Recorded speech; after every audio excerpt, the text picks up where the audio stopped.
Grand day, gems and jewels, gods and goddesses. I am your host, Corinthia Peoples, and this is Power in My Pivot. Power in My Pivot is a live broadcast where we discuss how ordinary people, such as you and myself, become extraordinary in our own right through the power of pivoting, turning and changing and moving our lives from the prescribed direction of mass societal roles. This is a show for men and women, kings and queens, dukes and duchesses, and just everyday people. The time has come for us to control the narrative and set the stage through leading by example. On today's edition of Power in My Pivot, we will explore the intimate details of what it truly means to be a forerunner in places and spaces where there are none, where you are the only one, the first and the extreme minority.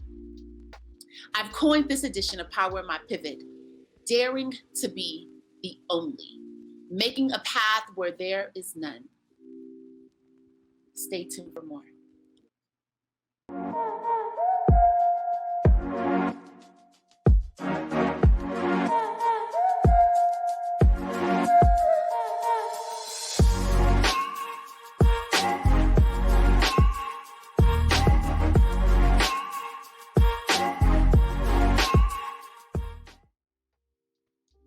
Welcome back. Welcome back.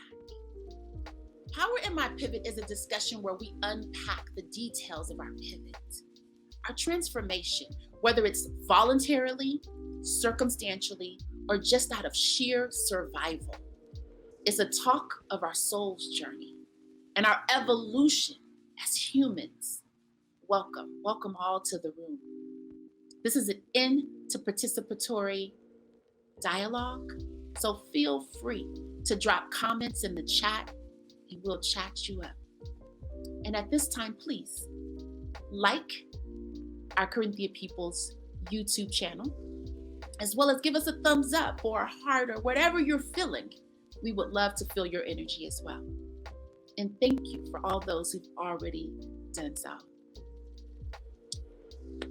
Our special guest today is Jonathan Robinson. Jonathan is a Southern California native. At the tender age of 2 years old, he was sponsored by the Valencia House of BMX, where he crafted the art of BMX racing. Ranking 5th in the nation, he retired from BMX racing at the age of 5 years old. Jonathan began to explore the world of ice sports at the age of 5 by dabbling into snowboarding, where he discovered his love for ice hockey.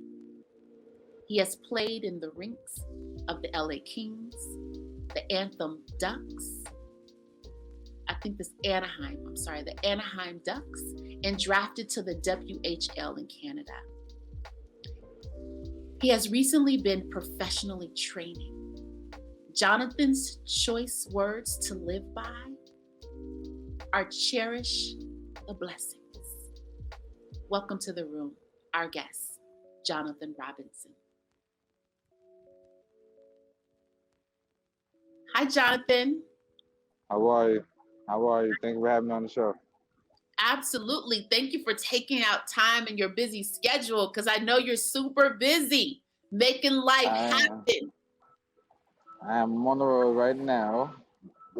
Yes. Of course. Yeah, and for you to do this interview while you're on the road, so I just want to tell everybody, so if Jonathan starts to onboard where he's needing to onboard, just stay with us. It's going to be like a moving interview. Yes. Beautiful. I'm glad you're We'll, doing this, though. of course. Thank you. That's determination, Jonathan.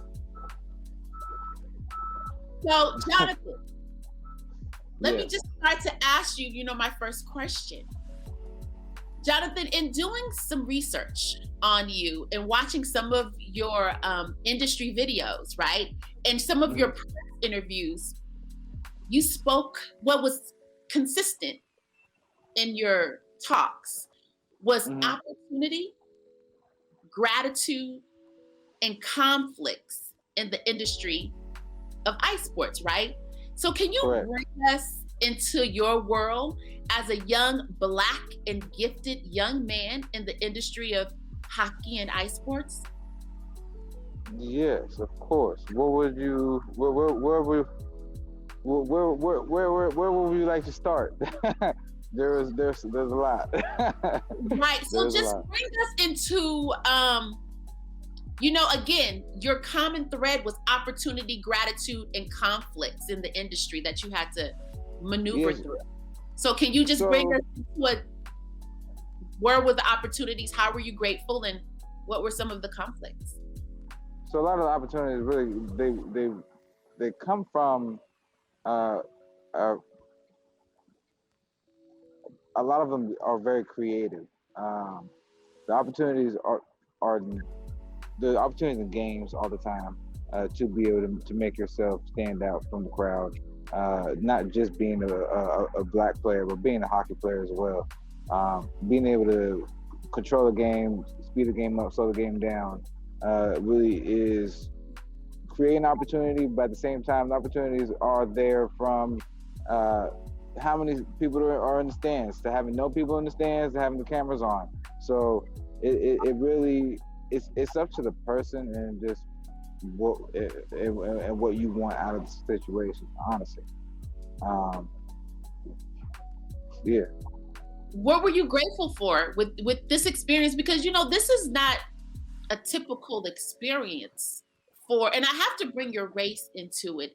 And I know for you to get where you got, for you at the level that you reached, you had to at some point say I'm a man, and not say I'm a Black man, but I'm a man, right? So, but being a Black man in the situation is definitely. I apologize to cut you off, but being a Black man in the situation over just being a man in the situation, there are a lot of roadblocks. There are a lot of there's a lot of opportunity for failure as well. So, and being able to just be mentally strong, being able to understand and break up situations, and be able to kind of still keep your composure and not be easily led by a negative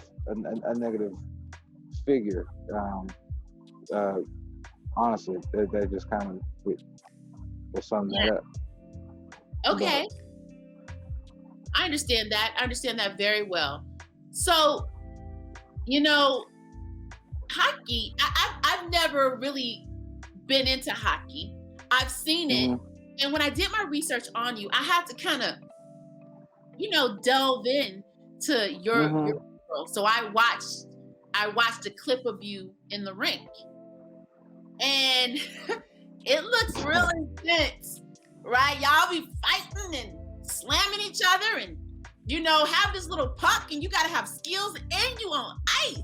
It's like, so my question to you is, did you fuse intuition and energy on the ice? That was it created on the ice? Yeah, definitely.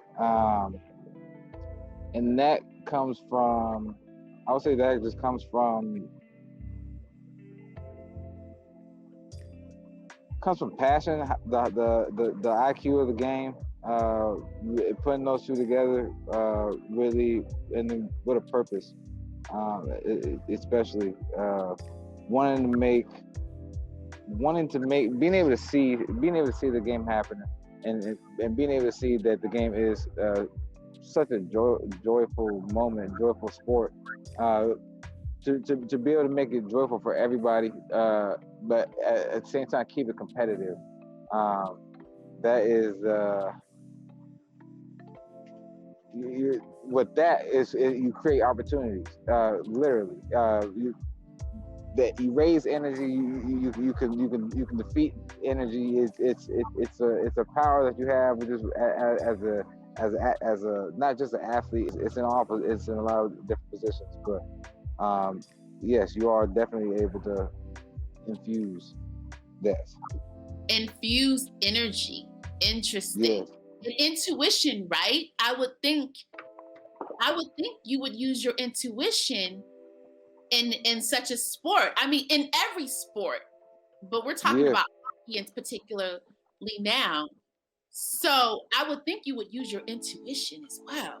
Do you ever recall a time using your intuition and it worked? It helped you?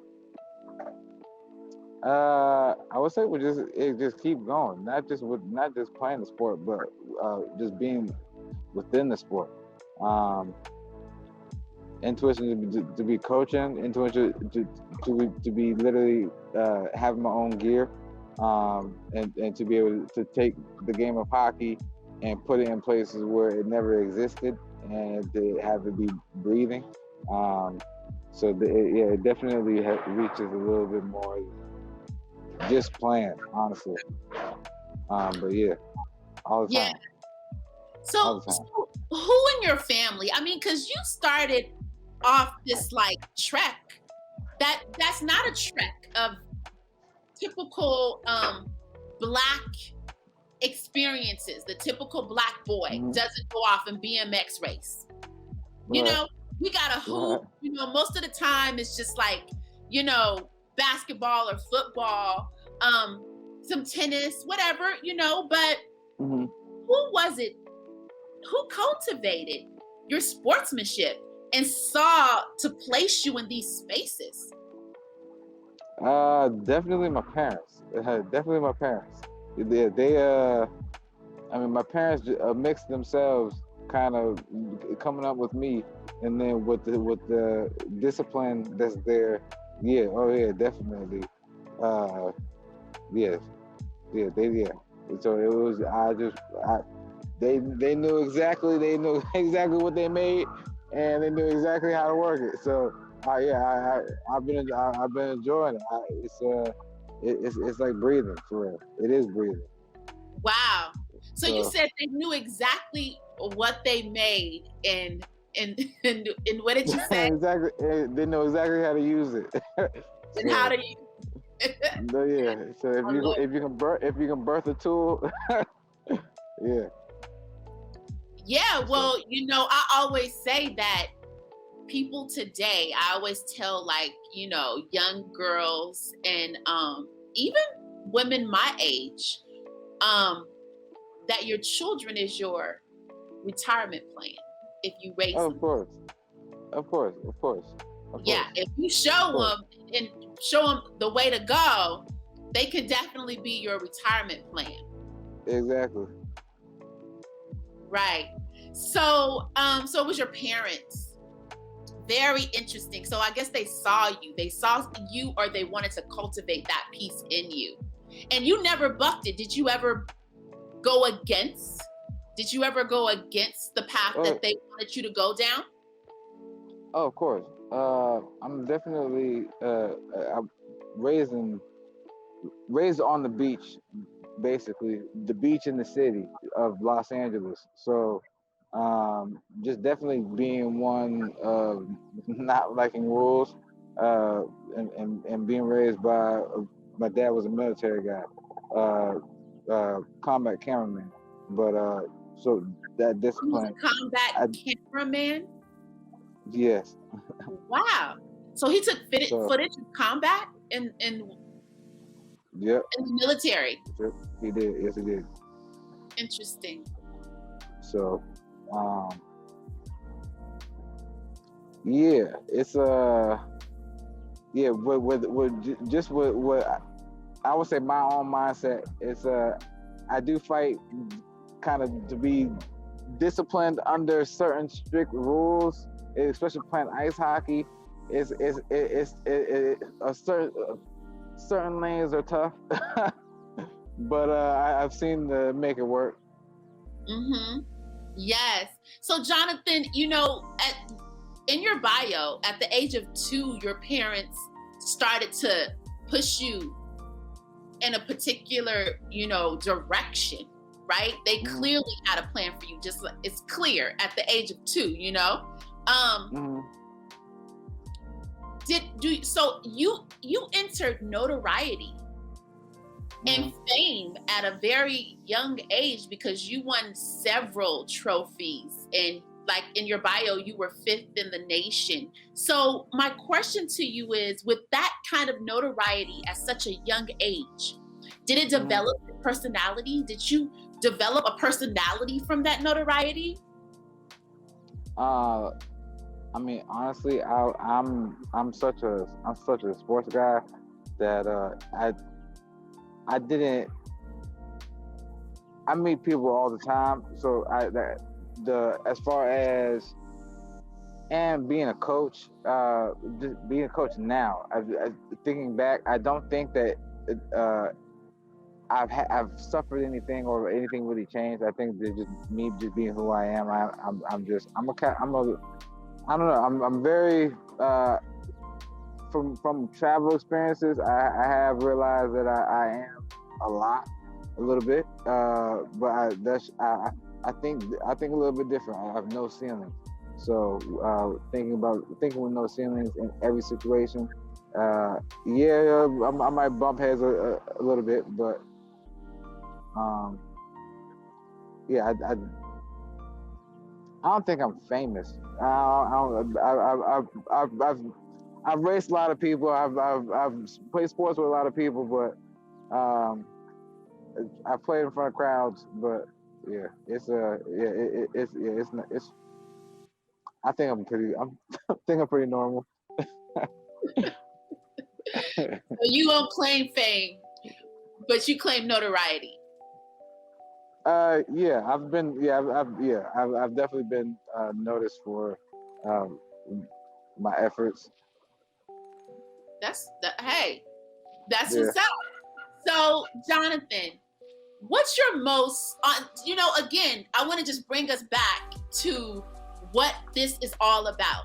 This is a show of pivoting, how everyday people shift their lives and change and be the best that they can be with what we have, what we've been given, right?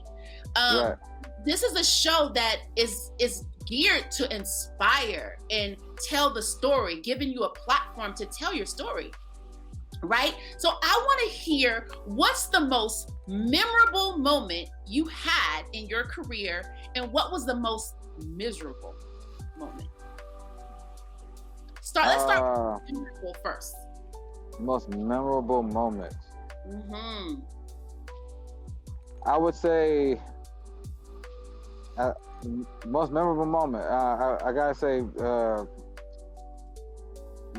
my first draft year, getting drafted in the WHL. It was just playing against one of my favorite goalies, Holtby. He was at my draft. He was at my draft camp on the team, and I had just came down my first shot on him, and it was my first shot as a pro athlete, period. And I just kind of my right top shelf glove side. Normally the goalie's strongest save point, but went right past his glove. Beautiful goal. So wasn't for any money, wasn't for anything, but it was just that moment. My first time being on the ice as a professional athlete. I can never forget that. Not super crazy, but it does feel good inside. Probably the most tough moment of ice hockey.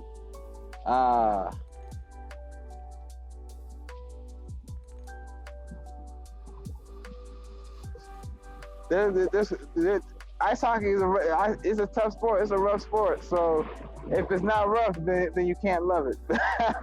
But most tough sport, I think it was a fight. I had a fight during a game, but I was on the bench. I was on the other team's bench. I had hit somebody, and I had a couple other hands had pulled me over to the bench, but I flipped over to their bench, ended up fighting the team on their bench, and got kicked out of the game. But that could be a good moment as well. But just from could definitely be a good moment as well. But just going from play to a mosh pit fight, that's about yeah. So do you have a miserable moment? I would say that's the most miserable moment, just because that was. I make it seem like I have a lot of fun, but that was off of straight hatred. That was off of it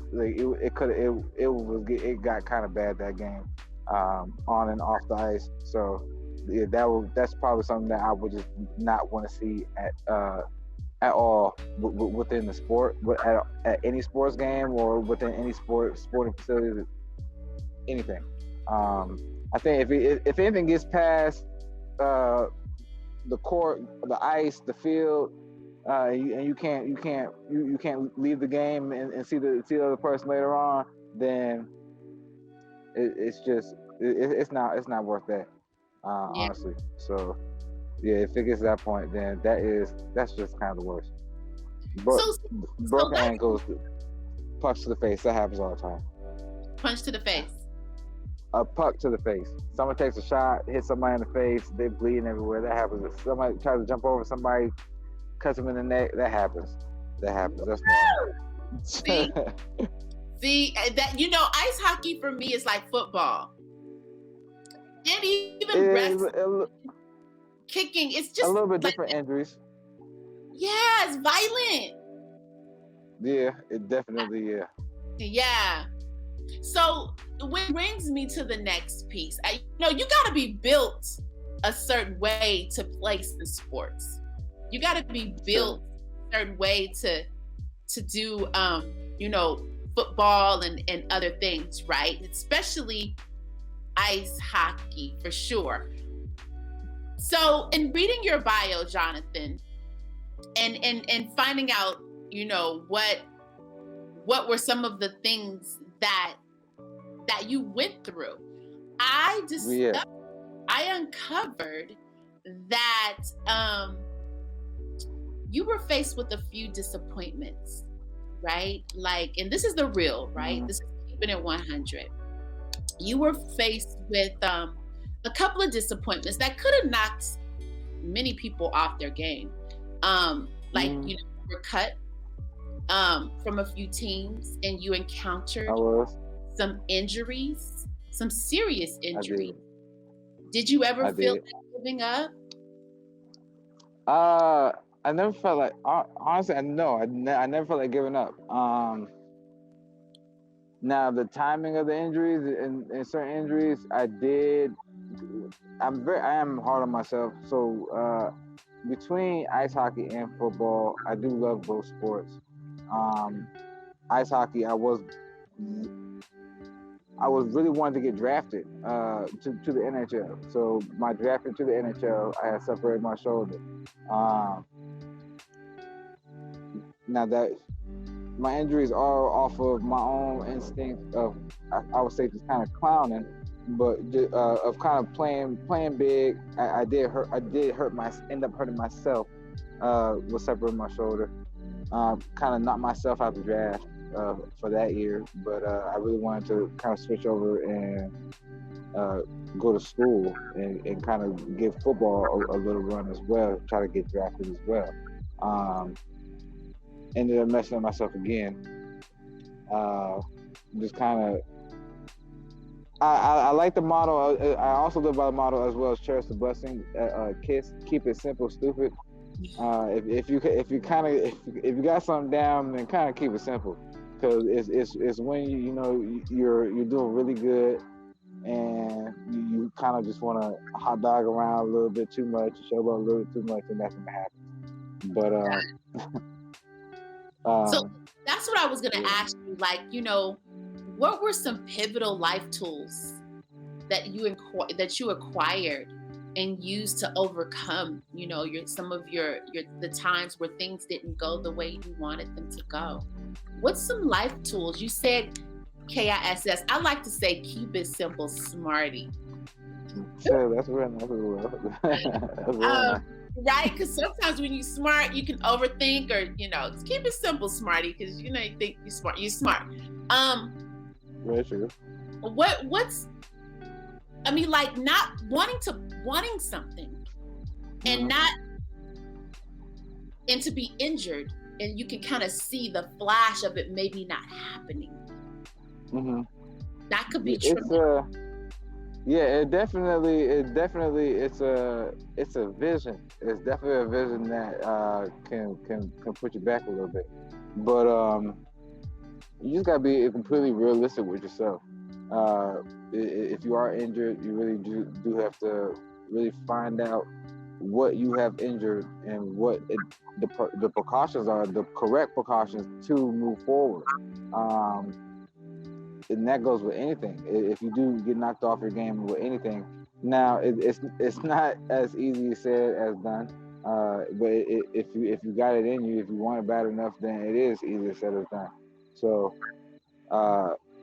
you just gotta breathe. You gotta find out what keeps you level-headed. We're always thinking about that time clock in the back of our head. We always got it scheduled out to, well, if this didn't happen, then this will be going on right now. But at the same time, you can't get lost in that. What's going on right now that's what's going on right now. So how do you make what's going on right now? How do you add that to your schedule?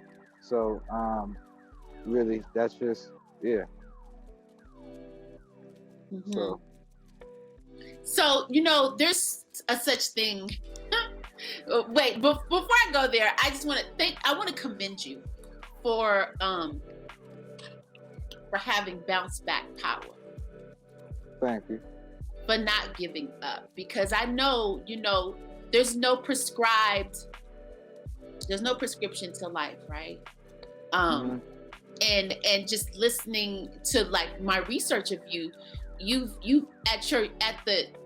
still a young man, and you've gone through some life. Mm-hmm. Some life. So there's there's a sports stereotype.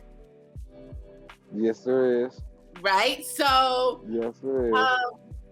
Black men are known to be basketball players, football players, but not hockey players or rowers, like on a rowing team, and then there's these other kinds, or even tennis players. And then, so we have I gotta bring up race, because we have some Black men like Tiger Woods who broke the barriers of golf.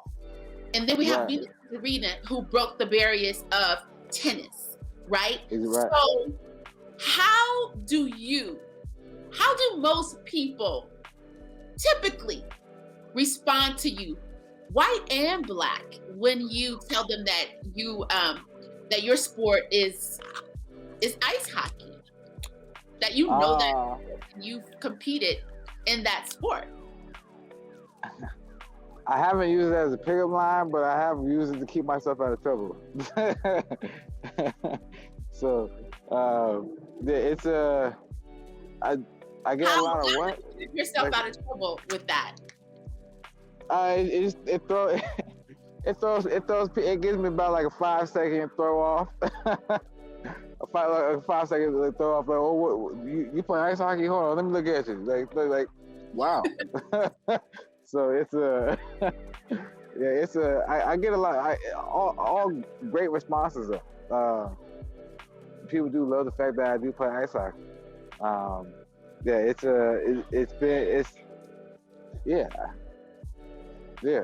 I've got a couple people that kind of it touched them a little bit, but those are the people that make the game good. So wonderful. Jonathan, what's your non-negotiables? What's a non-negotiable for you? What's your trigger? Oh. My woman, my food, and the things I purchase. Non-negotiables. Those non-negotiable. What are they, Jonathan? I'm sorry. My woman, my food, and the things I purchase. Oh, What I like to what I earn what I earn what I earn what I work for. those are Basically, non-negotiables. You don't play with them. Those are your triggers. non-negotiables. Yes, family. Yes, So but when, that's a given. yeah, okay, Mm-hmm. that's honest. That's very honest. When and where do you feel the safest and most loved? When and At home where? for sure. At home and with my loved ones for sure. Yeah. That's when you feel the safest and the most loved.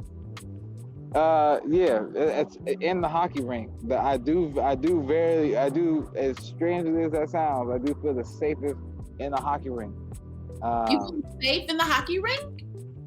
oh yeah, yeah, well, yeah. That I do. I don't know. It's that now. It could be just a empty hockey rink. I'm just have just a hockey rink, and yeah, I could turn it into a straight neighborhood bunker for real. Interesting. Interesting. Very interesting. For real. This is you can turn it into a neighborhood. So we all have our times where we're like, oh, this feels like a cozy little blanket, right? Like it's like where you can take your worries and your stress to that thing. Where do you take your worries and your stress? Uh, I handle mine through just through taking care of myself, taking care of just knowing knowing what your blessings are, and spending most of my time cherishing those. We can't control everything. Things are gonna happen in life that we definitely not gonna like. It's, but we really cannot spend time in our own minds too much with things that we know we gotta move on from. Uh, but at the same time, we can't spend too much time with things that are too good either. I just kind of being able to process that things are going to happen, and but more things are going to happen. There's always more to come. Just kind of, but also knowing how to take care of something so that it lasts throughout the journey as well. Those are the main points that kind of hit me with that. Honestly, Hmm. I'm not sure if that Interesting. makes too much sense, but yeah. It was very philosophical, and you seem like a very philosophical individual. I guess you would definitely um, possess different kind of characteristics, having the Hmm. background that you've been Hmm. exposed to. Yeah, So, yeah. what would you say to a young boy who has big dreams of becoming? What would you say to him? I would definitely say to keep working on. Always have your end goal in mind. Uh, every day something can be done. It does not cost money to get something done. It just costs the willpower to want to do and get yourself together, to get yourself situated to make what you want to make happen. Spend time, break it down, uh, and don't be ashamed of anything. You are who you are. If you can't accept who you are, then you won't be able to accept who you can and will become. So, Mm, and stay in school. Stay in mm. school for as long as you can So you think who you for what you become? need. I'm sorry. I'm sorry. I was saying, my bad. I was saying for stay in school for as long as you can. Go to school for what you need. Yes. But yes. Say again. For who you will become. Yeah. So you mentioned know who you are, so you'll know who you will become. It Hmm. sounds like there's a continuum. Like, so do you think a person is able to become without fully knowing who they are?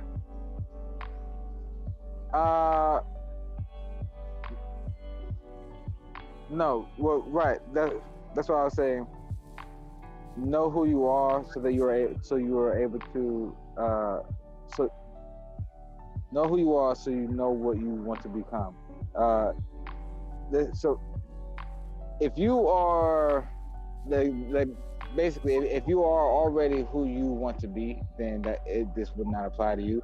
But if you are basically, let's say, going through school, you're about to go through school, you're about to enroll through college.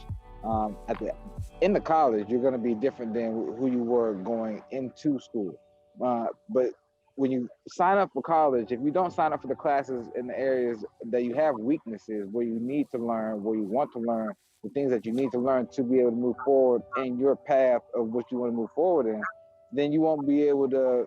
That won't happen. You got to know. Okay, I don't know anything about. I don't know anything about mechanics, so I'm gonna go to school about mechanicing, so I can open up a dealership later on.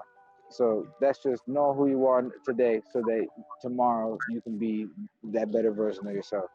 I see what you're saying. Yeah. So know where you have strengths and weaknesses. So whatever your Correct. goals, you can cultivate yourself to get to that goal. Correct. That makes a lot of sense. That makes a lot of sense. That makes a lot of sense. So, what would you say to the young Black boy who has visions of becoming? Everything I just said, but on top of that, go harder and stand proud and love every second of it. Love every second of it.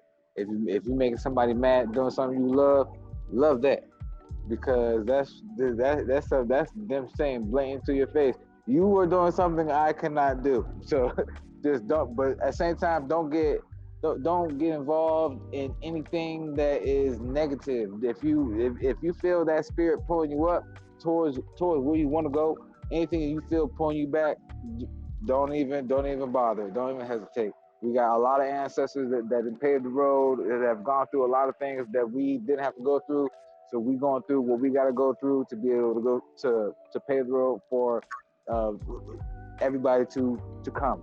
So yeah, it's an amazing journey, and you're not gonna love anything more than this, for real, other than everything about it.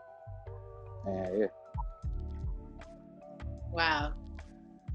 Wow. So, So interesting. Do you think you tend to always do things that are like out the box, out of the stereotype?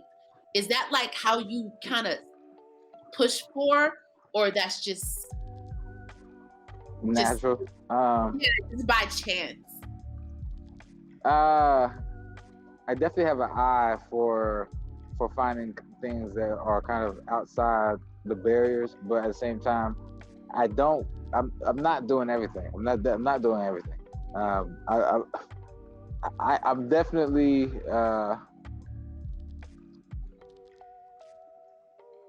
It's definitely something that I pick I've chosen what I feel my purpose is. I've met a lot of people that are breaking barriers, breaking the stereotype, and expanding everything across the board. Um, so I feel like the best way I can help in just my overall purpose, my overall being, is doing exactly what I feel like I'm supposed to be doing, and playing my role. So um, I know I'm able to help out in a lot of areas. I do have a lot of different skill sets, but for me to really make a, a a print in the present and in the future, just as like the past was done. Uh, I'm just putting my all into this. So I'm putting my all into this. I'm double channeling it, triple channeling it. Yeah, it's yeah. Yeah, it's So yeah. So what is it? What's on the horizon for you, Jonathan? What's on the horizon for you?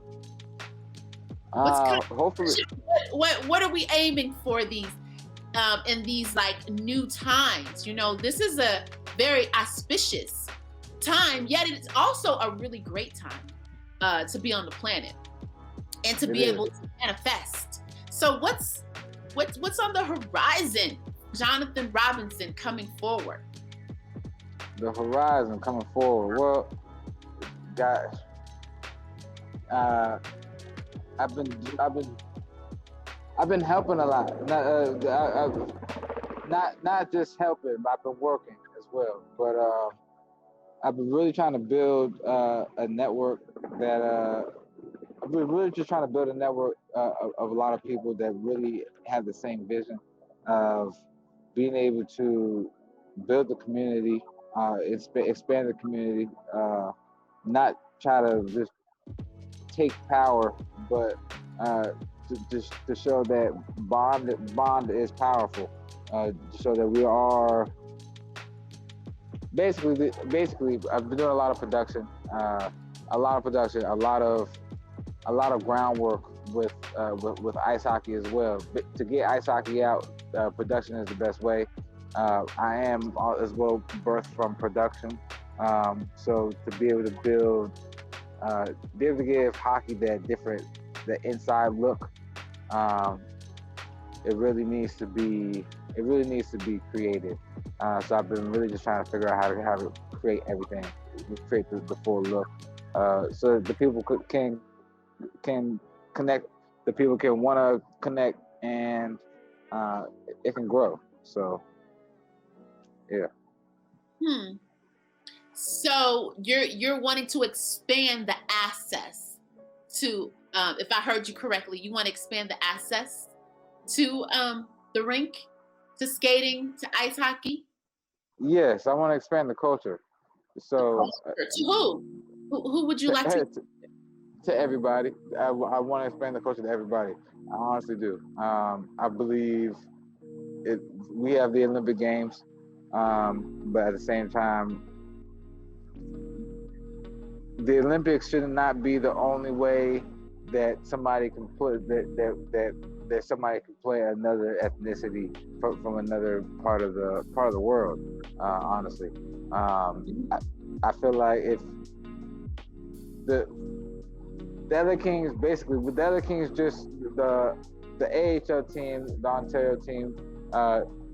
Congratulations to them, but we just had our first three black players on a hockey line play together. In 2021, my outlook on that is just is it's amazing. But I honestly feel like in 2021 we shouldn't be celebrating that. I feel like in 2021 we should be able to have a whole black hockey team playing in the NHL. And the fact that nobody that's not going on right now, and the fact that we just now 2 weeks ago celebrating that we have three black players playing together on one line in one game. It, it really just kind of drives me more to find out how to make my own team, in the NHL, what I got to do. So that it's a lot of work, but that is honestly more so my outlook on everything. Being able to go out and find out where hockey is not at and bring different cultures to the game, because I played it my whole life, and to be playing the game my whole life, and to be from California, where it's such a melting pot, and there's such everything here. Yeah, there is everything in California. Every single thing. Absolutely.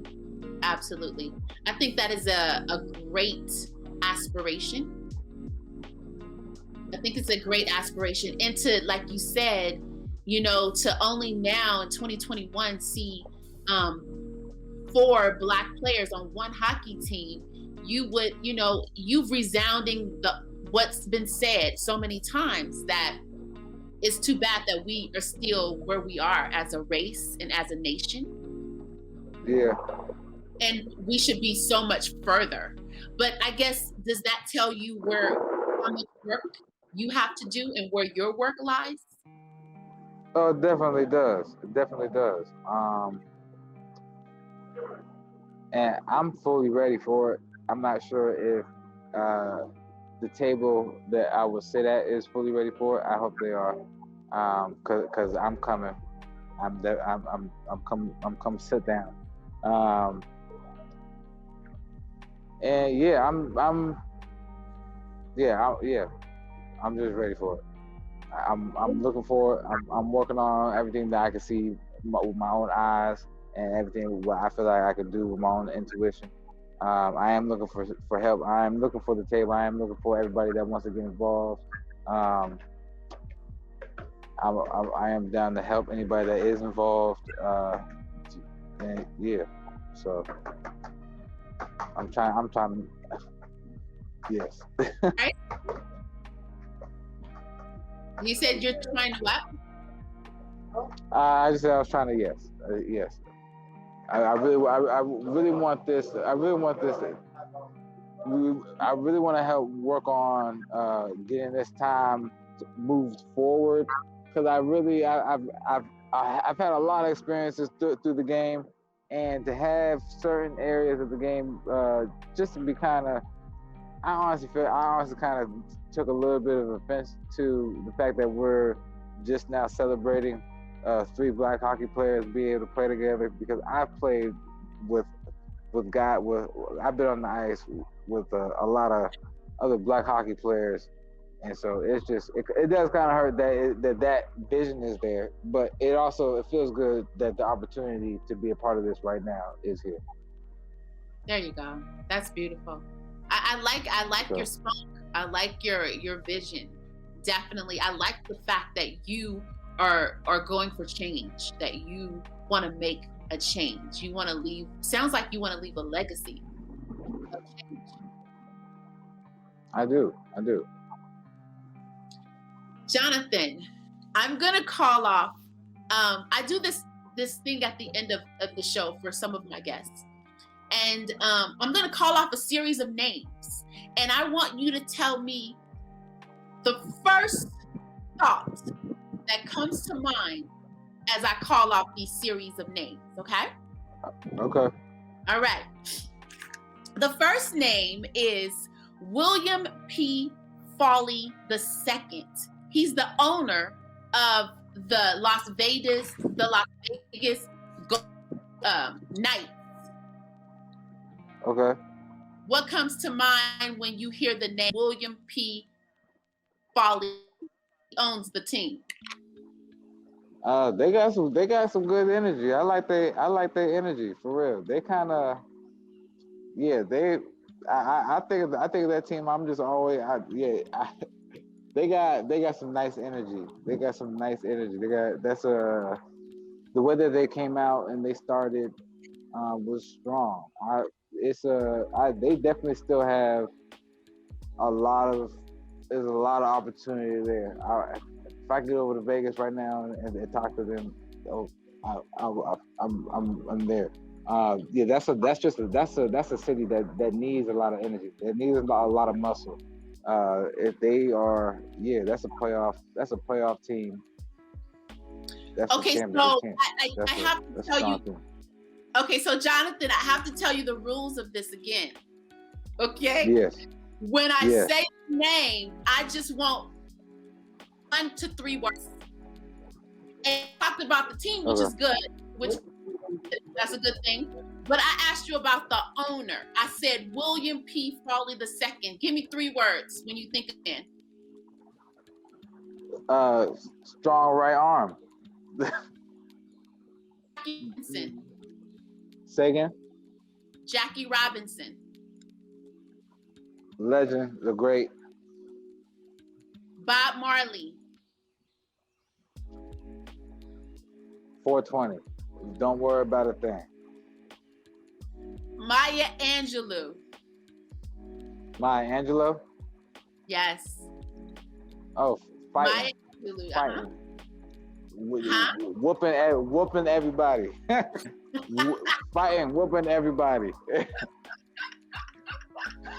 Giving everybody a whooping. Everybody. That's funny. Jonathan, this has been great. Where can people find you? If someone wants to find you and contact you, where can they find you? So right now, I do have my Instagram going on, my COTB Hockey Instagram. I do have a website, JonathanRobinsonPhotography.weebly.com. That does have most of my hockey footage at being in front of the camera, along with some teams, as well as my YouTube channel. Everybody go like and subscribe my YouTube channel, COTB Hockey. That is where more so you will see everything I'm dealing with hockey. Not just me playing, but you very soon you'll see the little guys, little girls out there, coaching, sticks, gear, everything. Beautiful. Thank you so much, Jonathan, for joining the show and sharing pieces of yourself and of your journey. I truly appreciate. Of course, thank you for having. Time. Yes. Thank you for having me. It was a pleasure. It was a pleasure to have you. You sprung up at the right, perfect moment to do this segment of the show. I appreciate you. Amazing. Can you hang out backstage? I'm gonna tell you bye before you go. Okay? Cool. Thank you, guys. Oh, child. This is, you can't make this stuff up. You just cannot make this stuff up. You know, this is an example of the excellence that we spring from. The determination that runs through our veins. The tenacity to be great that we are, right? You can't make this stuff up. You just cannot. It's just too phenomenal. That was a great interview. I want to thank Jonathan for being on the show again. Jonathan Robinson, thanks again.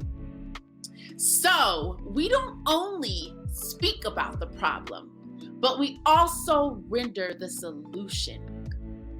This week's health tip is be open to a new thought of who you are and what you can experience. Because change and self-realization is on the other side of the statement, I am. We can fill in our own I ams. Change happens, just I am. You fill in the blank. And move in the direction in which you truly want to go, not which of the direction that you think you should go, or that you were told you should go, or limiting yourself, right? Jonathan mentioned that he had no ceiling, that he doesn't cap himself off. I thought that was so amazing, because a lot of us have ceilings, but we can easily take off the lid, baby, and have no ceiling. What inspired me to do this edition of Power in My Pivot was a conversation that I had about Black people living non-traditional Black lives, which in my opinion is a limiting belief. You know, I heard someone say that belief systems stands for BS. I challenge each one of us to open our lids and reach towards the things that we were told that we could not be, and the lives that we were told that we could not have. Please, everyone, please, I urge you to know that you are worthy of all the juiciness that you desire, and to know that you know that you know that you are capable and able to move the needle of our prescribed picturing. Power in My Pivots is a show, a live broadcast show that happens every single Saturday at 11 a.m. Pacific Standard Time, 1 p.m. Central, and 2 p.m. Eastern Time. Kings and queens, let's pivot from basic to bona fide. And always, always remember that nobody is better than you, and you're no better than nobody. Because there is power in your pivot.